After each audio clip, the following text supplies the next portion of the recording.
Boa tarde a todos e a todas, e a todos. Eu quero agradecer imensamente ao convite, que tem aí uma história, o professor Paulo e depois o professor Giovanni, aí já há um determinado tempo. Fico muito feliz por esse convite e, ao mesmo tempo, quero parabenizar essa organização. Desde ontem, acompanhando, à medida do possível, as diferentes atividades, fiquei muito feliz de algumas abordagens, de algumas pessoas e algumas reflexões em que tem muito a ver com o que nós estamos falando.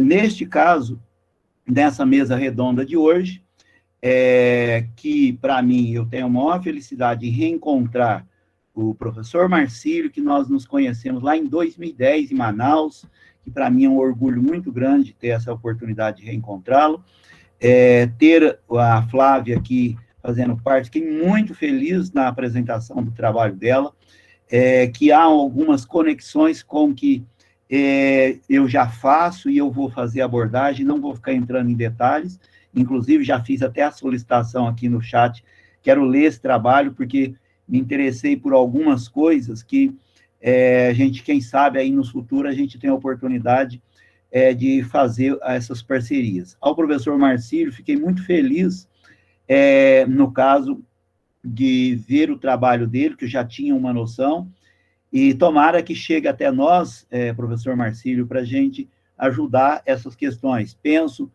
que essa dimensão territorial do Brasil, do ponto de vista da questão da saúde ambiental, nós temos muito ainda que avançar. Mas, de qualquer forma, são oportunidades. Bom, como eu comentei com vocês, essa é uma mesa redonda que temos aqui 4 pessoas, o professor Marcílio, a professora Flávia, eu e o professor Paulo, enquanto coordenador. Dentro do que eu fiz como proposta de apresentar enquanto mesa redonda, dentro dessa temática, saúde ambiental e humana na saúde, na sociedade desigual, eu produzi um trabalho que vem sendo recortes de vários contextos que eu venho discutindo nesses últimos anos, que é a questão da importância da atenção primária à saúde diante da saúde ambiental nos contextos da promoção da saúde. Algumas possibilidades e desafios. Aqui tem partes do meu mestrado e doutorado, e depois a gente continua fazendo algumas investigações, do qual uma das partes eu vou aqui apresentar neste momento, nessa tarde de hoje. Bom, enquanto ponto de partida, penso que 2 coisas que precisam ser abordadas do ponto de vista da importância da saúde ambiental, nos diferentes territórios, e fiquei muito feliz desta palavra território ter aparecido aqui em alguns momentos das falas, principalmente aqui no caso das iniquidades sociais e de algumas doenças negligenciadas, muito bem apontado pelo trabalho da Flávia. Uma delas são os nossos modelos de vigilância, que eu penso que muito mais, historicamente, do ponto de vista vigiar e punir, que não conseguiu amenizar alguns agravos em saúde, que eu prefiro aqui de determinações sociais. A outra, a possibilidade de consolidar essa questão da atenção primária à saúde dentro do contexto do SUS, que o Marcílio já até apontou aqui, enquanto estratégia da promoção da saúde, ok?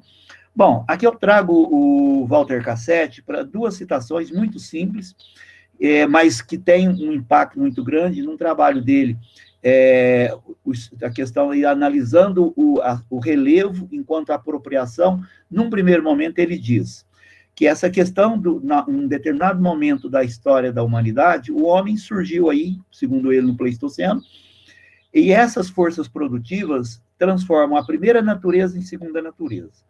E aí, quem é que vai fazer esse movimento? Os braços, as pernas, a cabeça, a mão, que vai apropriar e transformar a natureza. Desculpa. E aí, o que acontece? Essa transformação vai ser como forma de adaptar ou não as nossas próprias necessidades. E aí, o que acontece?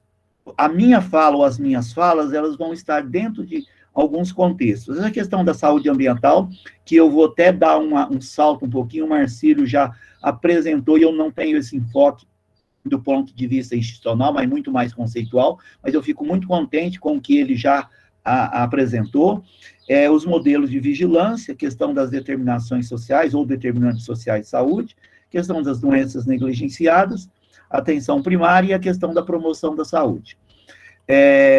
Do ponto de vista da saúde ambiental, quero chamar a atenção para uma coisa básica.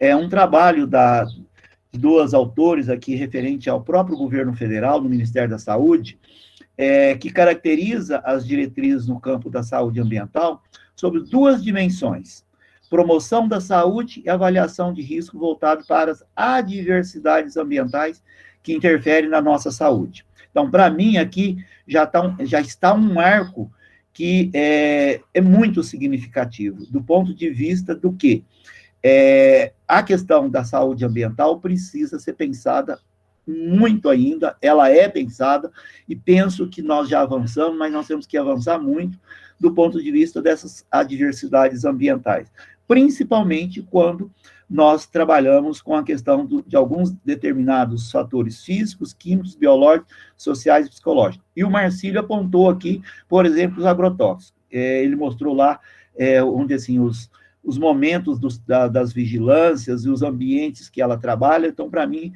já tem aqui muito agraciado e contemplado. Mas penso que, em pleno século XXI, nós precisamos pensar na questão da saúde humana, das gerações presentes, cotidianamente, e pensando no futuro.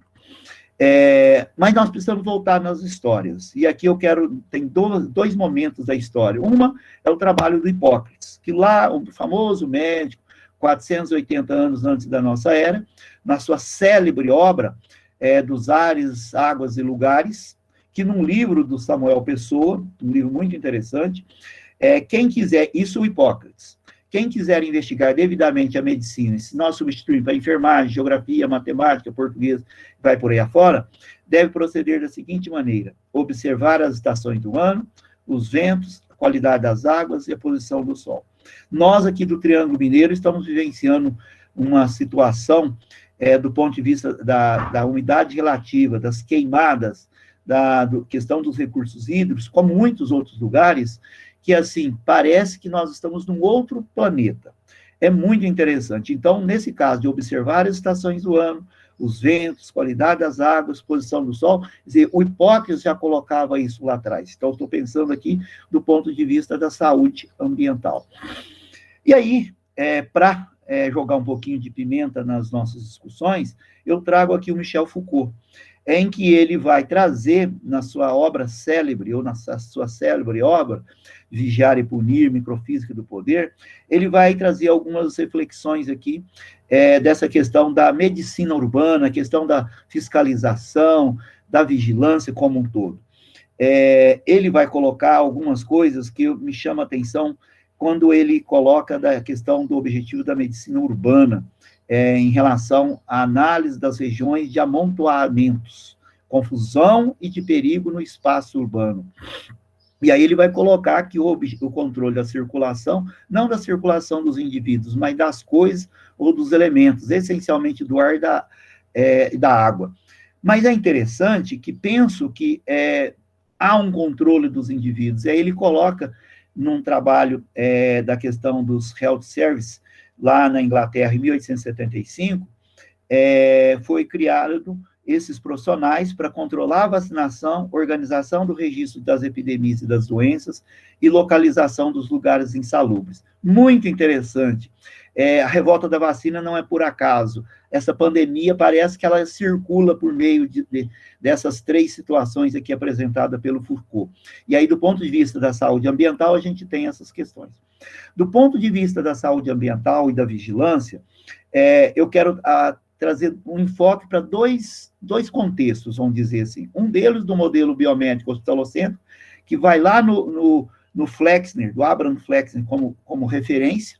E o que é que esse modelo vai nos dizer, do ponto de vista conceitual e até do ponto de vista prático? Ele é voltado para a assistência à saúde, os aspectos individuais, biologicistas, centrados no hospital, onde a relação saúde e doença é de forma unicasal, biologicista, e também olhando essa questão da especialização, exclusão das práticas alternativas. Então, o que acontece? Então, de um lado, nós temos um modelo de vigilância, um modelo de olhar para os ambientes, do ponto de vista muito mais biológico, biomédico, sanitarista, vamos dizer assim. Do outro lado, que é o que eu comungo com uma certa propriedade, instituído pelo próprio Ministério da Saúde na Política Nacional de Educação Popular em Saúde, no âmbito do SUS, 4 eixos estratégicos. Na minha avaliação, aqui está um grande diferencial se nós quisermos pensar vigilância em saúde, saúde ambiental, promoção da saúde, atenção primária, participação, controle social e gestão participativa, formação, comunicação e produção de conhecimento, cuidado em saúde, e aí eu quero destacar com maior ênfase, intersetorialidade e diálogos multiculturais. As falas de ontem e as falas de hoje, para mim, elas são fantásticas no caso dessa questão da intersetorialidade e dos diálogos multiculturais. Para mim, eu não tenho dúvida da importância disso, do ponto de vista da saúde ambiental, da vigilância em saúde. Enquanto determinantes, o mais tradicional, o mais proposto é esse modelo aqui, proposto por alguns estudiosos, alguns pesquisadores, que eles colocam como determinantes sociais de saúde, que tem a sua contribuição, a sua importância, que eu, particularmente, prefiro enquanto determinações sociais. Lógico que mais na frente, no próximo slide, eu vou apontar um pouco dessas contribuições das determinações sociais, mas penso que esse modelo aqui, ele tem uma determinada contribuição. Lógico que ele precisa dar uma reorganizada, vamos dizer assim, uma reestruturada em alguns aspectos, mas principalmente sair das escalas, das camadas, penso eu, precisa ser mais circular, vamos pensar assim. Mas eu não tenho dúvidas que olhar desde a microescala, por exemplo, idade, sexo, fatores hereditários, e ir aumentando as escalas, penso eu, do ponto de vista do contexto dos territórios, que é o que eu aponto nos próximos slides, porque a determinação social, ela vem aí num contexto histórico, que vem fazendo uma leitura e crítica no materialismo histórico, onde se pensa nos processos de produção e reprodução social. E aí, o que é que eu trago aqui como contribuição? Que essa determinação social, ela tem que ser a partir dos territórios, mas nos contextos dos territórios. Porque são nos territórios onde as pessoas se organizam, vivem, trabalham, moram, morrem e vai por aí afora. São nos territórios que existem os códigos das próprias condutas das pessoas, os diferentes sujeitos que estão aqui. E o trabalho da Flávia é muito interessante, onde ela busca os diferentes segmentos sociais. São nos territórios que existem as condições de adoecimento e de proteção das pessoas. E aí eu destaquei em vermelho, os serviços de saúde são ou deveriam ser planejados no território com as pessoas. Nós precisamos sair do determinismo ambiental. Já saímos. E aí, quando o Marcílio coloca a geografia crítica aqui, eu estou me lembrando do saudoso Milton Santos, William Vicentin e outros autores aí que pensaram a geografia numa outra concepção. E que a área da saúde tem como referência o trabalho do Milton Santos em grande profundidade. Do ponto de vista das doenças negligenciadas, na realidade aqui, o que eu tenho como destaque é o seguinte: essas denominações de doenças negligenciadas, ou populações ou sociedades negligenciadas, é para superar o determinismo geográfico relacionado às doenças tropicais. Porque, historicamente, algumas doenças, ou se não quase todas, eram relacionadas ao mundo tropical, ou às doenças tropicais, de um tipo de dimensão social, política e econômica. E nós sabemos que temos muitas doenças que, sim, que têm uma relação com a questão ambiental, principalmente, por exemplo, quando a gente pega a malária na Amazônia, entre aspas, endêmica. Mas penso eu que é preciso pensar, por exemplo, essas doenças para além do determinismo ambiental, ok? Bom, do ponto de vista da promoção da saúde, eu quero pegar aqui o que o próprio Ministério, a própria OPAS e a própria Carta de Ottawa colocava ou coloca para nós.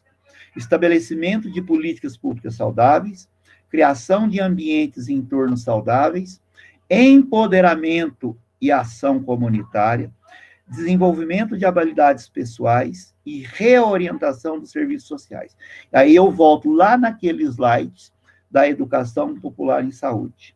Porque se nós fizermos um entrelaçamento entre esses dois contextos, penso eu, que nós teremos a oportunidade de contextualizar algo que eu vou apresentar um pouco para frente, do ponto de vista, por exemplo, da atenção primária à saúde. Por exemplo, os diferentes profissionais que atuam na atenção primária da saúde. Não vou ficar aqui chamando atenção para cada um deles, porque penso eu que existem trabalhos aqui em grande profundidade, não é o meu foco de objeto, mas do ponto de vista da atenção primária à saúde, nós precisamos ir para além destes profissionais, para além. Esses e essas têm uma contribuição enorme, e dão uma contribuição, mas penso que nós temos que avançar um pouco mais para além.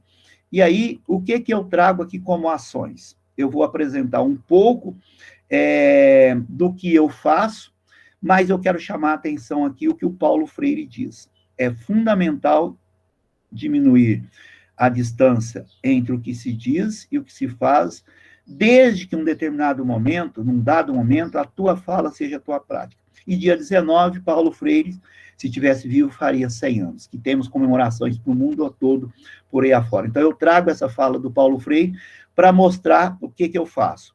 Nós monitoramos 3 vetores aqui na nossa região, que são predominantes, que são responsáveis por um conjunto de arbovirose, algumas doenças, que não vou ficar entrando em detalhes, que a Flávia já até destacou. As práticas, elas são práticas sanitaristas e higienistas, é jogar veneno.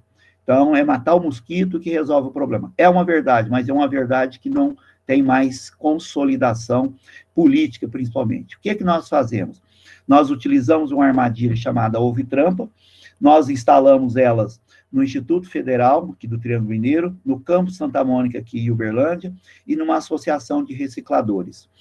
O que nós fazemos? Toda semana, isso até 2019, porque 2020 nós interrompemos nossa atividade, que é uma preocupação muito grande, tá? A Covid-19 ofuscou muitas doenças negligenciadas.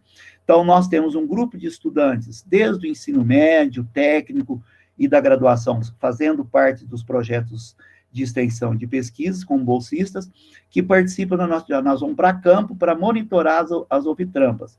Então, nós vamos coletar as palhetas toda semana, de 7 em 7 dias, em equipe, e trazemos para o laboratório, fazemos a contagem dessas palhetas, dos ovos, obviamente, viáveis, eclodidos, danificados, isso em lupas microscópicas. Então, a gente tem condições de ver esses ovos, esses tipos de ovos. No caso, aqui eu quero chamar a atenção de uma coisa. Essas fotos foram tiradas por celular de bolsistas nossos na época, que faziam parte dos projetos, e eles tiveram a oportunidade de mostrar para nós, para além da lente do microscópio, por outras tecnologias, porque isso permite a gente mostrar para outras pessoas, porque tem muitas pessoas que não acreditam que nas palhetas tem ovos, e que os ovos podem se transformar em larvas, virar um alado, e, no caso, matar alguma pessoa. O que a gente faz?